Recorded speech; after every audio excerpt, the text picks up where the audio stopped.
안녕하세요. 이나무의 품질잡이 양쌤입니다. 여러분들을 품질경영의 세계로 안내합니다.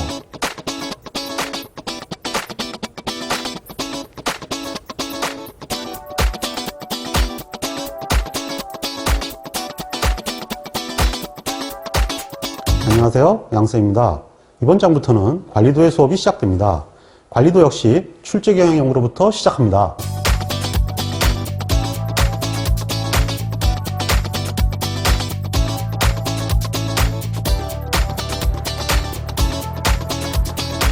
이번에는 세 번째 과목인 관리도에 대해서 알아보도록 하겠습니다. 관리도는 기본적으로 5문제 정도가 객관 시험에 출제가 되는데요. 골고루 출제됩니다. 그래서 일반적으로 개론에 대해서 한 문제 정도가 출제가 되고, 그 다음에 계량값 관리도가 한 문제, 계수값 관리도가 한 문제, 그리고 판정과 해석이 한 문제, 성능과 수리가 한 문제가 출제됩니다. 계량값 관리도는 범위가 굉장히 넓은데 거기가 한 문제밖에 안 나오니까 별로 안 나온다 그러는데, 사실은 1, 4, 5번 항목이 대부분 다 계량값 관리도랑 연결이 되기 때문에 XY 관리도를 역시 잘 이해해 두셔야 전체적으로 문제를 쉽게 풀어가실 수 있습니다.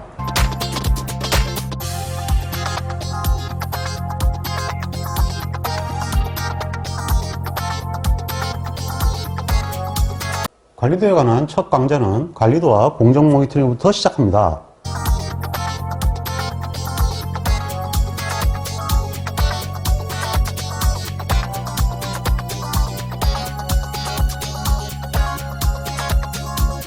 오늘의 홍공 주제입니다.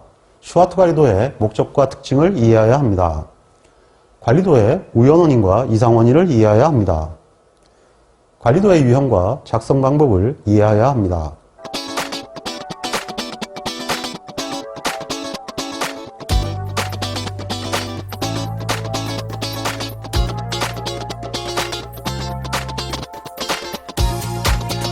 제1강의 첫 번째 주제는 슈와트 관리도의 개념과 구성에 관한 사항입니다.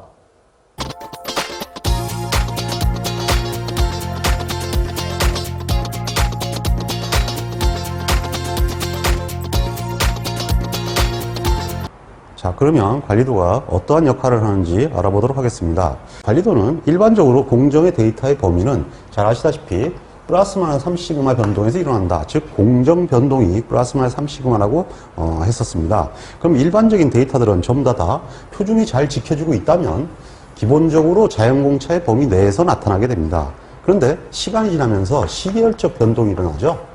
그래서 이러한 시계열 변동이 발생하게 되면 평균이 치우치거나 또는 산포가 커지는 경우가 발생할 수 있습니다. 즉 표준이 지켜지지 않는 경우인데요. 이러한 경우에는 공정 변동의 범위가 이동이 되게 됩니다. 그렇게 되면 이러한 사항을 감지하게 되면서 표준이 지켜지지 않는다라는 것을 알게 되는 거죠. 하지만 한 가지 그 시험상에서 주의할 것은 뭐냐 하면은 공정이 기본적으로 변화가 일어나고 있다고 해서 지금 당장 규격과 비교해서 불량이 발생했다는 것은 아닙니다. 근본적으로 문제가 발생할 확률이 증가했다는 얘기지 실제 하나하나의 불량을 따지는 것은 그건 별개의 문제거든요. 그래서 일반적인 이 관리도의 시험 문제에서 관리도가 공정에 문제가 생기면 불량이 발생했다는 뜻이다 이런 문제가 있는데요. 그건 무조건 틀린 얘기입니다. 반면에 데이터의 범위가 공정 변동, 즉 자연공차 내에 존재하고 있으면 표준이 지켜지고 있다는 뜻이 됩니다. 하지만 표준이 지켜진다 그래서 불량이 발생하지 않는다는 뜻은 역시 또 아닙니다. 왜 그러냐 하면 지금 보시다시피 이 경우는 규격에 비해서 공정 변동이 매우 우수합니다. 반면에 이 공정은 규격에 비해서 공정 변동이 매우 큽니다. 즉 이 경우에는 표준이 지켜진다 하더라도 이미 불량이 나오는 상태고요. 이 경우는 일부 표준이 좀 지켜지지 않는다 하더라도 불량이 나오지 않는 상태가 되죠.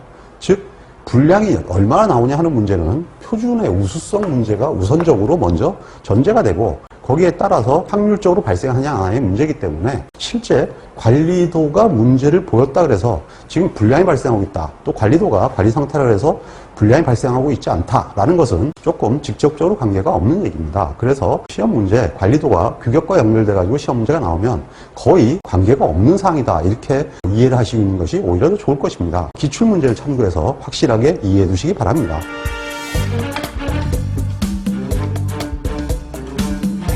이러한 관리도를 제안하신 분은 슈와트 박사입니다. 슈와트 박사는 XBAR 관리도를 통해서 이러한 공정 변동에 대한 시계열적 변화를 체크하도록 제안을 하였는데요. 결론적으로 공정 변동을 관리한다는 얘기는 플러스 마이너스 3시그마 관리를 한다는 얘기가 되겠습니다. 이 플러스 마이너스 3시그마를 관리하게 되면 제1종 오류 알파가 0.27%만 나오게 됩니다.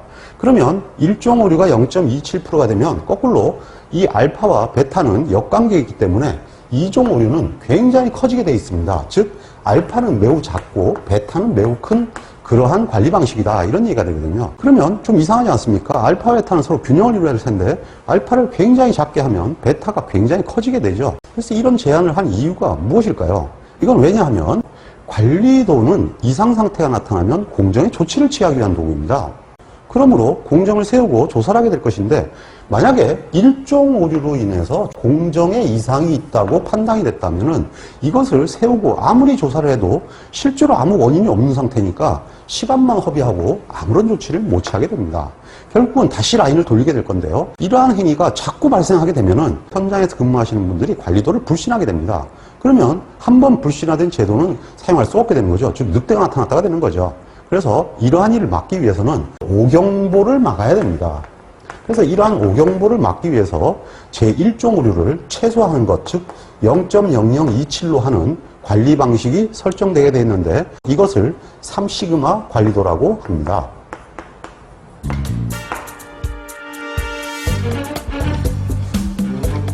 자, 그러면 이제 관리도의 구조를 알아보도록 하겠습니다. 관리도는 중심선과 관리 한계로 구성된 그러한 그래프입니다. 이와 같은 형태로 생겼습니다. 가운데 있는 선을 중심선이라고 하고요. 센터라인이라고 합니다. 근데 표기를 할 때는 기본적으로 CL이라고 그러지 않고 뒤에 L자를 첨자로 붙여서 사용을 합니다. 이렇게 사용하는 선을 하나, 직선을 그리고요. 그 다음에 이 선이 의미하는 것은 바로 중심값을 의미합니다. 즉 X바에 대한 관리도를 그리게 되면 X바의 중심값을 의미하고요.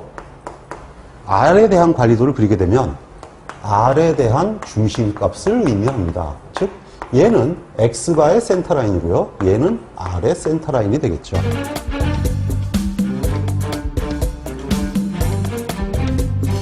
그 다음에 두 번째는 중심선을 중심으로 플러스 마이너스 3시그마 한계에 나타나는 관리 한계로 구성이 됩니다. 이 관리 한계는 기본적으로 중심선을 중심으로 좌우 대칭으로 나타나고요. 상측 관리 한계를 어퍼 컨트롤 리미트, 즉 UCL이라고 합니다. 그리고 하측 관리 한계를 로우 컨트롤 리미트, 이렇게 하겠죠. 이 CL을 첨자로 기록을 합니다. 근데 일반적으로는 3시그마 한계로 사용이 됩니다만은 경우에 따라서 2시그마 범위를 경고 한계라고 하기도 하고, 그리고 3시그마 한계를 관리 한계 대신에 조치 한계라는 표현을 쓰기도 합니다. 이것은 검출력을 올리기 위한 수단으로 2시그마 한계를 도입을 한 것이고요. 실제로는 지금 여러 가지 방법으로 검출력을 올릴 수 있는 방법들이 이미 개발이 되어 있기 때문에 그다지 많이 사용되는 것은 아닙니다. 그리고 실제로는 자꾸 경고 한계를 기준으로 하다 보면 근본적으로 일종 오류가 커질 수가 있기 때문에 실질적으로 슈와트 박사가 우려하신 대로 현장에서 불신을 할 수도 있기 때문에 기본적으로 이 시그마는 자제하는 게 좋겠습니다. 어쨌든 기사시험 문제는 아주 옛날에 출제된 문제들이 많기 때문에 이 시그마 한계로도 시험 문제가 종종 나옵니다. 그러면 그냥 할 수 없이 이 시그마 한계로 푸셔야 됩니다. 그래서 특히 문제가 이 시그마 한계로 풀라는 문제가 있는지를 잘 읽어보시고 실수하지 않도록 하는 게 중요합니다.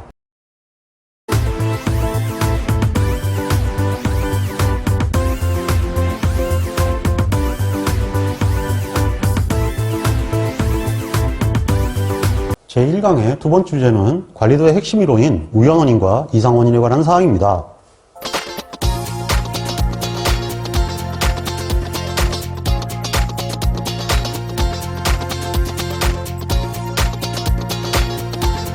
이번에는 관리도에서 사용되는 용어에 대해서 알아보도록 하겠습니다. 관리도는 우연원인과 이상원인이라는 두 가지 용어를 사용합니다. 먼저 우연원인이 무엇인지 알아보도록 하겠습니다. 우연원인은 지금 현재 이 관리 한계 범위 내에 지금 현재 상태가 타점을 한 상태라고 합니다. 점을 찍은 걸 타점이라고 하는데요.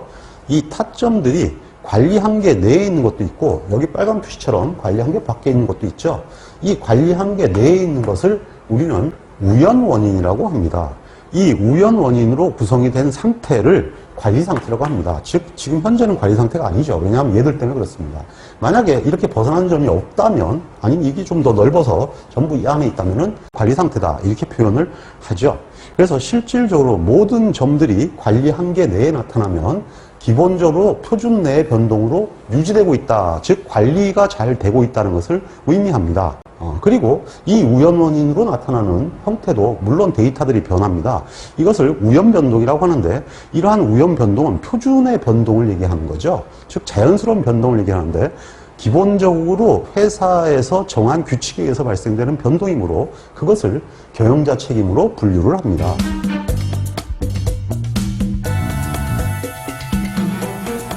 결국은 이러한 우연 변동은 표준에 의한 변동이므로 기본적으로 이 자체를 막을 수가 없죠. 그래서 용어가 조금 이렇게 좀 어려운 용어로 얘기하는데요. 불가피 원인. 그러니까 피할 수 없는 이런 얘기죠. 그 다음에 만성적 원인. 굉장히 나쁜 용어로 쓰는데요.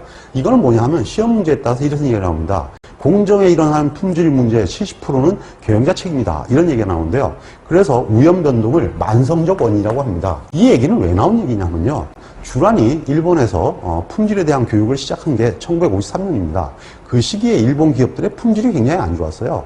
그러니까 기본적으로 작업자들이 작업을 잘 못해서 불량이 일어난다. 이렇게 사장들이 생각을 할 수도 있는데, 주란 박사가 품질에 대한 교육을 하면서 품질이 나쁜 이유는 표준이 좋지 않으면 좋을 수가 없다. 그러니까 표준이 안 좋은 것은 경영자가 그쪽에 신경 안 쓰고 그런다. 그러니까 당신 책임이다 이거예요. 그러니까 작업자가 열심히 노력하는 게 아니라 근본적으로 표준 자체가 잘못돼서 일어나는 변동이 굉장히 많은데 그거 어떻게 할 거냐는 거예요. 그건 작업자들이 어떻게 할 수 없다. 결론적으로 이건 기본적으로 발생하는 원인이고 이런 것을 만성로스라고 한다. 이렇게 설명을 했었습니다. 그러다 보니까 그게 유래가 돼서 만성적 원인이다 이렇게 돼 있고요. 진짜 옛날에 시험 문제 나온 것은 뭐냐 하면은 품질 변동의 원인의 70%는 경영자의 변동이다. 이렇게 얘기했는데요. 모든 변동의 기본은 표준으로부터 시작한다. 이렇게 이해하시는 게 더 좋을 것 같습니다. 어쨌든 간에 현장에서는 어쩔 수 없는 변동이기 때문에 억제할 수 없는 원인이다. 이렇게도 얘기를 합니다. 어쨌든 이 우연 원인이 발생되는 주요 원인은 표준 내의 변동으로 실제로 모든 것이 허용되는 범위 안의 변동이다. 즉 숙련도라든지 환경이라든지 또는 기계나 자재의 허용되는 변동에서 발생되는 확률적으로 발생하는 요인이다. 이렇게 얘기를 합니다.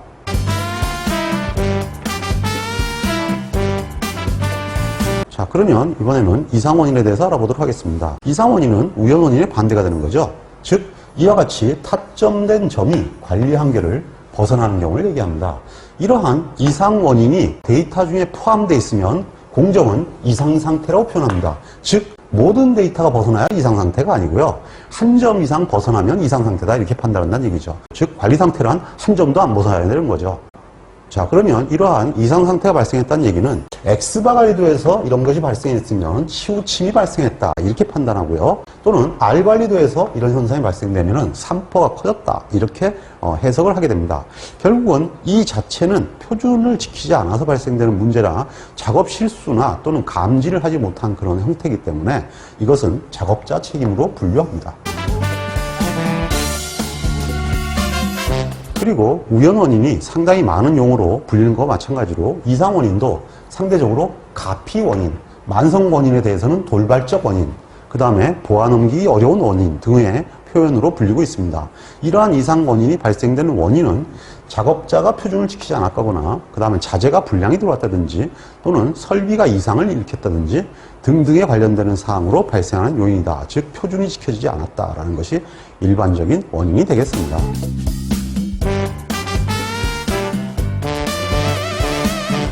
그리고 관리도에서도 통계학과 샘플링 검사와 마찬가지로 제1종 의류와 제2종 의류에 관한 문제가 종종 나옵니다. 제1종 의류는 이미 정리가 됐죠. 예. 기본적으로 품질의 산포가 이제는 전문적으로 얘기하면 우연 원인에 의해서 발생했습니다. 즉 이상이 없었어요. 그런데도 불구하고 공정이 아웃 오브 컨트롤이 됐다. 즉 벗어났다는 거죠. 그래서 공정에 이상이 있는 것으로 잘못 판단하게 되는 오류를 제1종 오류라고 합니다. 그럼 반면에 제2종 오류는 뭘까요? 네, 공정에 기본적으로 뭐냐 하면은 치우침이나 퍼짐이 발생했습니다. 즉 이상 원인이 있었는데도 불구하고 기본적으로 자연공차 내에 데이터가 나타났습니다. 즉 우연 원인으로 전부 나타났어요. 그러면 이상이 있는지 없는지 감지를 할 수 없죠. 이 상태를 뜻하는 오류를 제2종 오류라고 합니다.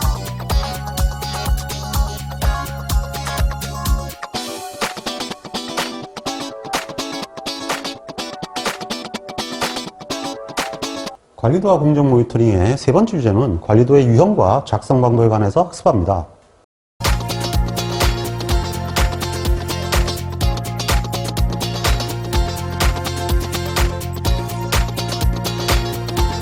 그리고 기본적으로 관리도는 목적에 따라 두 가지로 나눠집니다. 첫 번째가 관리용 관리도라고 과거에 얘기했는데요.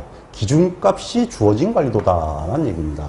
이 기준값이 뜻하는 용어는 뭐냐 하면은 실제로 우리는 통계학을 하는 건 아니기 때문에 모수는 알 수가 없습니다. 근데 모수는 알 수 없지만 대략적으로 어느 정도인지는 압니다. 그것을 우리는 기준값이라고 합니다. 즉 평균치의 기준값, 산포의 기준값이 되는 거죠. 그래서 이 기준값은 모수하고 차이가 뭐냐 하면은 정확하게 모수가 아니기 때문에 일단은 이거는 참값은 아니에요. 근데 참값 대신 쓰는 값입니다. 그러니까 일종의 대용 특성이라고 할 수 있죠. 일단은 근데 대용 특성이라더라도 참값에 가장 맞아야 되는 거 아니겠습니까? 그래서 기본적으로 이 값으로 관리를 하다 보면 안 맞을 수도 있거든요. 왜냐하면 정답은 아니니까요. 그러면은 그냥 그 값이 맞지 않으면 틀렸다, 포기한다 이건 아니고 이 값은 얼마든지 수정이 가능하죠. 그러니까 관리를 목적으로 모수 대신에 설정한 값이다 이렇게 이해하시면 되겠습니다. 이러한 값을 정해서 공정을 모니터링하기 위한 관리도입니다. 무슨 얘기냐 하면 기본적으로 모평균과 모표준 편차 대신에 기준값을 정해놨다면 기본적으로 나오는 결과가 이 기준값의 범위 내에 있으면 공정에 이상이 없는 거죠. 컴퓨터에서 일단 배우지 않았습니까? 그러한 관점을 보는 거예요. 그러니까 어떠한 통계량을 X바라고 한다면 우리가 기준값을 정해놨기 때문에 기본적으로 X바의 범위는 U0 플러스 마이너스 3시그마 X바 범위 내에 있어야 되는 거죠. 그러니까 결국은 뭐냐면 U0 플러스 마이너스 3 루트 n분의 시그마 제로 범위에 있어야 된다 이겁니다. 얘가 이 안에 있으면 공정이 정상인 거죠. 즉 우연변동 상태고 관리 상태라는 얘기가 됩니다. 얘가 이 점을 벗어나면요. 그건 당연히 이상원이라는 얘기가 되죠. 그럼 조치를 취할 수 있다. 즉 관리를 목적으로 하는 관리도가 기준값이 주어진 관리도입니다. 반면에 관리도는 해석용 관리도라고도 하는데요. 기준값이 주어지지 않은 관리도입니다. 이건 뭐냐 하면요. 기준값을 모르는 거예요. 그러니까 기준값을 확인을 하고 싶어요. 그래서 기준값을 확인하기 위해서는 기본적으로 현재 공정을 정리해 봐야겠죠. 그래서 실적을 직접적으로 한번 평가해서 한번 작성해 보는 거죠. 관리도를 작성해서 이것이 정상이구나 비정상인가를 보고 이 상태에 의해서 우리가 U0와 시그마 제로를 추정을 하기 위한 관리도입니다. 그래서 이러한 형태의 관리도를 해석용 관리도 또는 기준값이 주어지지 않은 관리도라고 합니다. 즉 기준값이 주어진 관리도의 일종의 예비 관리도가 되는 거죠.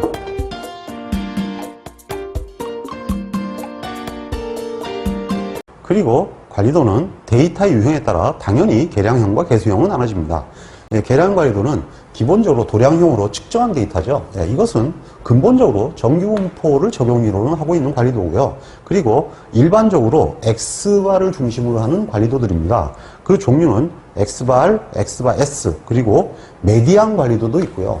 그리고 데이터를 하나씩만 관리하는 개별치 관리도 등을 포함해서 계량형 관리도라고 하고 있습니다.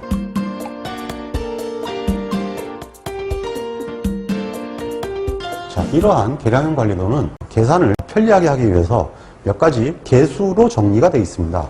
이것을 관리도의 수치표라고 하는데요. 자, 그런데 이 전체가 사실은 다 X바 관리도의 계수들입니다. 근데 X바 관리도의 계수들인데 기본적으로 보면 A1은 보통 생략을 합니다. A2, A3로 가는 형태로 되어 있는데요. 거기에 보면 기본적으로 시그마, 알바, S바 이렇게 붙어 있습니다. 이건 무슨 얘기냐 하면요. 기본적으로 가장 옳은 값은 표준편차죠. 그러니까 표준편차에 붙은 계수를 기본이니까 원이라고 한 거예요. 근데 원은 통상적으로 안 쓴다 그랬죠. 그리고 두 번째는 알바에 붙은 계수를 A2라고 했고 S바에 붙은 계수를 A3라고 했습니다. 자, 그러면 이제 헷갈릴 거예요. 표준편차가 범위보다는 훨씬 중요한 통계량인데 그러면 그런 식이라면 당연히 A1, A2, A3가 돼야 되지 않느냐 이렇게 생각할 수가 있는데 기본적으로 슈와트 박사가 이 번호를 붙일 때는 이런 연유 때문에 붙였어요. 현장에서 사용하는 그래프인데 현장 사람들이 무슨 얘기인지 알아먹어야 되지 않겠습니까? 근데 현장 사람들이 이해를 할 때 범위를 이해하기 쉬울까요? 표준 편차를 이해하기 쉬울까요? 당연히 범위가 이해하기 쉽죠. 예, 그래서 웬만하면 이해할 수 있는 용어를 써야 되는 것이 그 기법이 잘 먹히는 거 아니겠습니까? 그래서 기본적으로 알바를 권장하는 측면에서 A2라고 했고요. 그 다음에 표준 편차는 필요시엔 사용을 해야 되겠죠. 그래서 일단 웬만하면 범위에 관한 통계량을 쓰고요. 만약에 불가피할 때만 표준 편차에 관한 통계량을 쓰라라는 차원에서 A3라고 한 것입니다. 그리고 여기에 보면 중앙값이 붙어 있는데 여기에 A4 계수가 붙어 있습니다. 이건 뭐냐 하면은 아무래도 메디안은 평균치의 보조계수죠. 그래서 일단 평균치에 관한 계수가 A1, A2, A3로 자리를 잡고 그 다음에 메디안에 관한 계수 A4가 자리를 잡게 돼서 번호가 1, 2, 3, 4가 붙어졌습니다. 물론 시그마의 1은 보통 통상적으로 생략하기 때문에 A 시그마 제로로 표기를 하게 된 것입니다. 그리고 개수형 데이터로 작성된 관리도를 개수형 관리도가 하는데 기본적으로 이항분포를 따르는 부적합품률 관리도와 부적합품수 관리도가 있고요. 그리고 푸아송분포를 따르는 부적합수 관리도와 단위당 부적합수 관리도가 있습니다. 근데 이러한 형태의 4개는 하나같이 이항분포와 푸아송분포로 작성하지 않고요. 당연히 정규근사의 원리로 작성을 합니다. 이유가 뭐냐 하면 일단 n이 굉장히 클 뿐 아니라 기본적으로 표준 상태 하에서 만들어집니다. 그래서 표준 상태 하에서 만들어지기 때문에 표준이 지켜진다는 얘기는 규칙이 발생한다는 얘기가 되므로 정규분포로 얘기를 해도 전혀 차이가 없죠. 그래서 기본적으로 정규근사의 원리를 이용해서 관리도를 작성하게 됩니다. 즉 이항분포와 푸아송분포를 따르는 관리도지만은 플러스 마이너스 3시그마법으로 관리도를 관리하게 된다, 이런 뜻이 되는 거죠.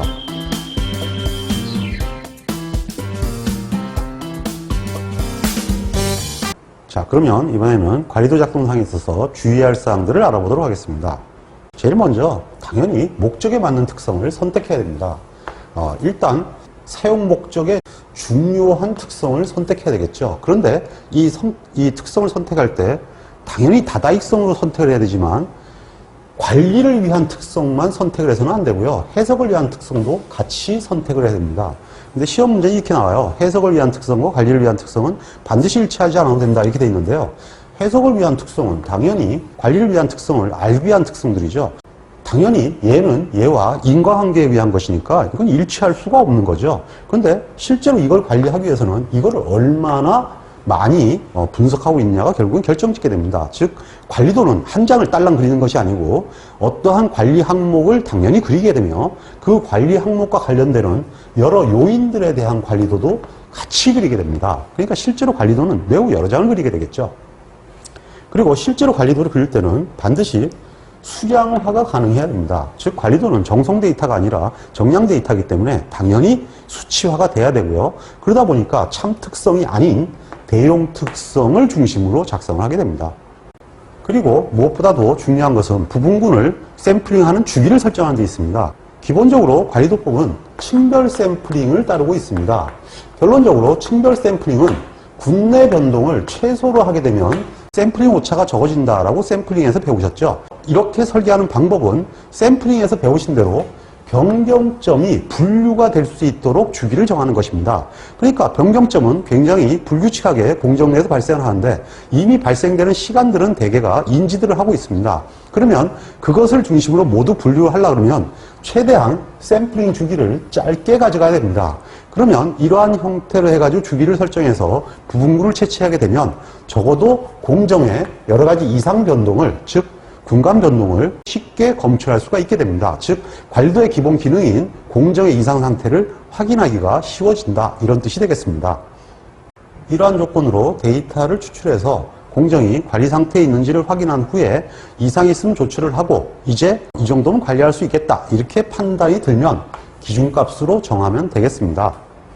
그러면 기준값을 근거로 공정을 모니터링하고 이상이 발생되면 그때그때 조치를 통해서 리얼 관리를 하면 되겠습니다. 그리고 모니터링하는 과정에 표준이 개선이 되거나 또는 기준값이 수정할 필요가 있다고 생각이 들면 이것은 모수가 아니므로 언제든지 거기에 맞춰서 타당한 값으로 변경하여 관리하면 되겠습니다.